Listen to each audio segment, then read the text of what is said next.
Hello everybody, this is Maniac4Games, and we're back with another hall and room update. As we did last time, I explained the process of what I was going to do and how to set everything up, and so far we've only set up the HDMI and AV converter. That worked very well, and I've learned between the two switches of 1080p and 720p, which will be better for playing games, and also better for recording gameplay for the future. So if you see those videos come out any less than 720p, let me know. That might be a problem. But for now, that's working good. I'm happy with that. So, the next part we have, I got a couple more stuff. This is from Target, and, well, first thing here actually was spur of the moment, but I couldn't resist $2.50 for the Super Mario cereal. It's something that I saw, a while ago, but only heard about, only because it sold out very quick when it actually first came out, and there are like a couple more boxes available now, so happy to have that. Don't know if I'll do a video on it, but video game related stuff is video game related stuff. By Kellogg's, this cereal I'm hoping is going to be good. I've actually never had the Nintendo Entertainment cereal, Nintendo cereal system, whatever it's called, the original one, but hey, Mario cereal is Mario cereal. So, along with the stuff that I got for the HDMI switch, I got the surge protector with USB charging.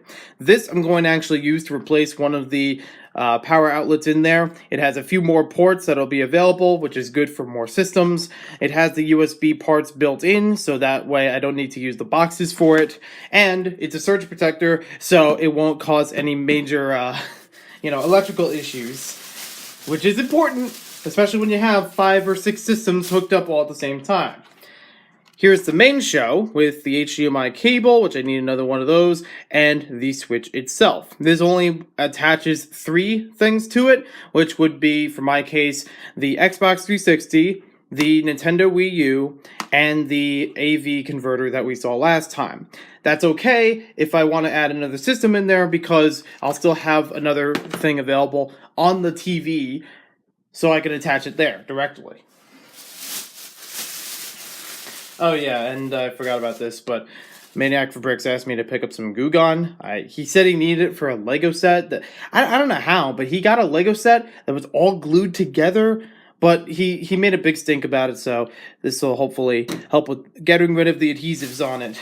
Maybe, we'll see that later. I mean, he already has so much space for Lego.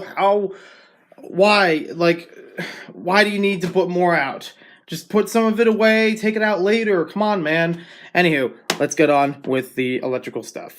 So I've currently plugged in the surge protector, working pretty good, and I also opened up the HDMI splitter. Fun thing that I learned, though, is that the HDMI splitter also needs a USB plug-in. So, even though I have 2 of them that are on the surge protector already, I will need to use one of these again for another device. So I have 3 things that at the same time could be plugged in using USB, 2 of them directly, 1 of them with a box. Okay, that's not bad. I'm okay with that. The problem I had was when I was trying to hook up everything in the HDMI cables, I have 4 cables, 1 of them that I haven't opened up yet from this video, and 3 that I've already been mixing and matching around. They are somewhat color-coded. The blue is going directly to the TV. What I realized, though, is that I actually need 5 of them, because I was 1 shorter than I first drew up on my diagram. You see, originally on here, we have 4 cables. 1, 2, 3, 4. As I mentioned in the last video in the diagram, blue identifies an HDMI cable, green identifies an AV cable.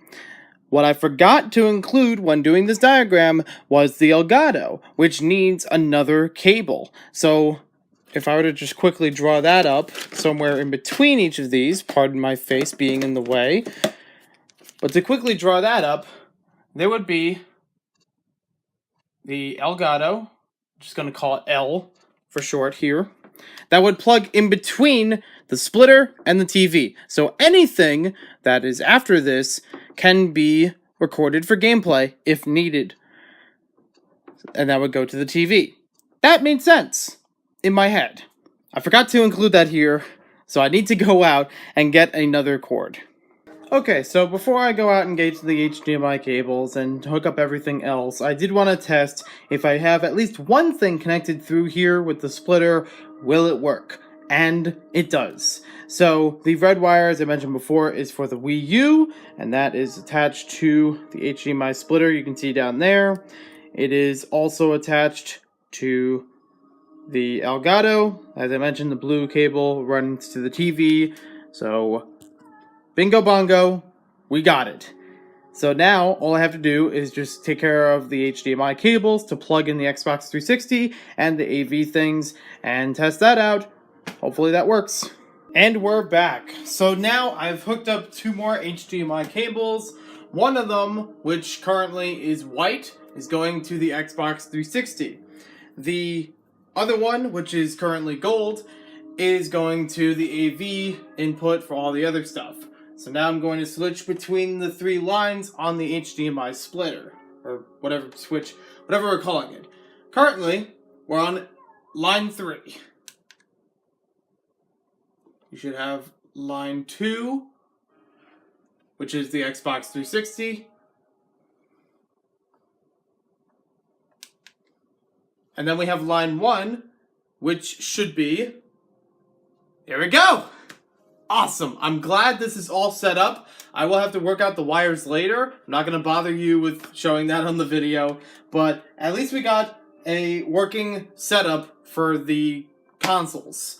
And the good news of this is, as I mentioned before, there is now an HDMI opening for the TV. So if I get the Switch or the Xbox One or anything beyond that that needs an HDMI plug-in, it can go straight in there. And then I would just have to change that with the remote, which I forgot where I put it. But anywho, thank you for watching this video. Hope you guys enjoyed it. I'll show you a better look of everything in another video with a little bit more improvement on the setup. But I'm glad that electronically we're moving along. So now we should be able to see gameplay from up to 5 different systems. And if I want to bring in the PlayStation or the Super Nintendo, I would just bring the console into the room, rearrange the AV plug, and then just do that. And then bring it back when I'm done. No need to hook it up here. I think there's already enough systems currently. So, thanks for watching. See you later.